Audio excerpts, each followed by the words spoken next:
Assalamualaikum, selamat datang di video saya, di mana video ini dibuat untuk memenuhi ujian saya pada matkul Statistika Geografi.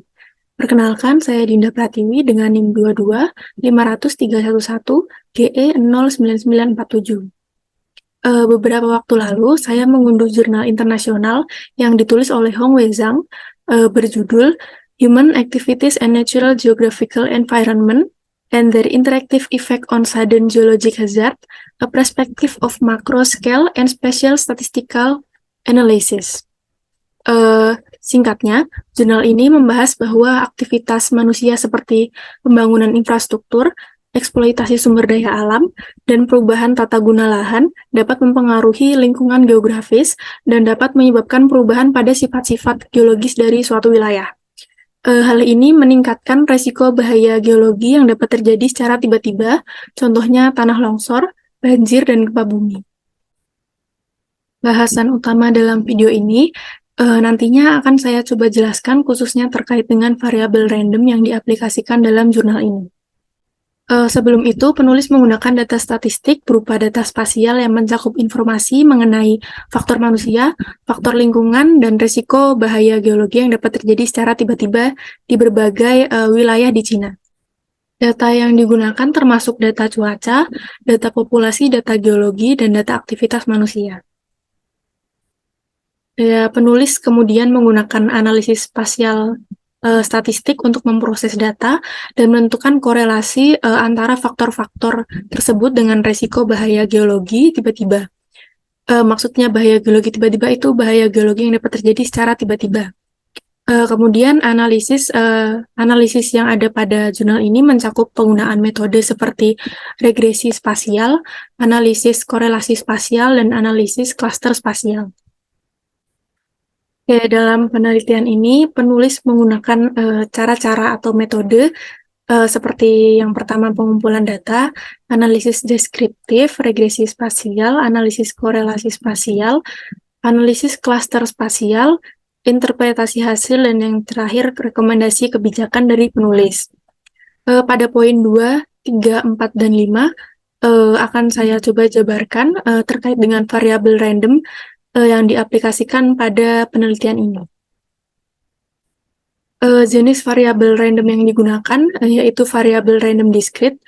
Hal ini terlihat dalam penyampaian hasil penelitian distribusi spasial temporal dari tahun 1980, 1990, dan seterusnya hingga 2020 yang menggunakan bilangan bulat dan pemberian levelnya dalam interval berhingga, contoh 1-5, 6-10, dan yang seterusnya. Untuk pengaplikasian distribusi variabel random, tingkatan kejadian bencana geologi yang terjadi secara tiba-tiba, kemudian penulis mengklasifikasikan secara diskrit menjadi 10 tingkatan kelas. Contohnya 1-5, 6-10, 11-15, dan yang seterusnya. Kemudian data tutupan lahan tahun 1980, 90, 2000, 2010, dan 2020 kemudian digunakan dalam analisis grid wilayah dalam tingkatan klasifikasi diskrit kejadian bencana geologi. Distribusi variabel random yang digunakan yaitu distribusi Poisson.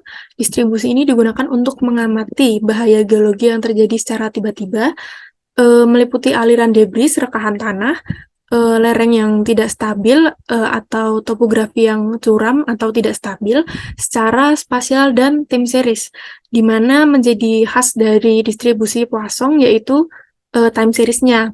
Dalam hal ini dikaji pada tahun 1980, 1990, 2000, 2010, dan 2020 di Provinsi Hubei, Cina.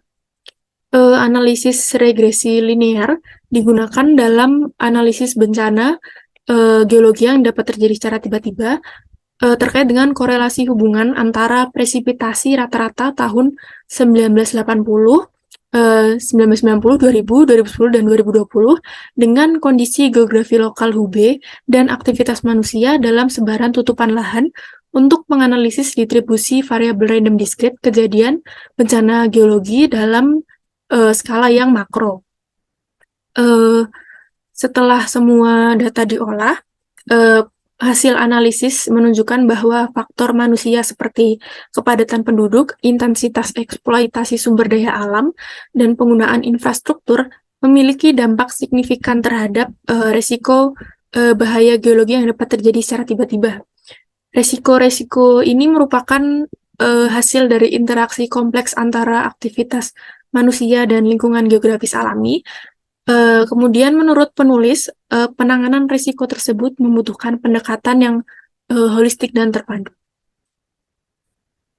Ya, berikut penjelasan saya mengenai jurnal penelitian yang saya unduh. Terima kasih telah menyaksikan video saya. Wassalamualaikum.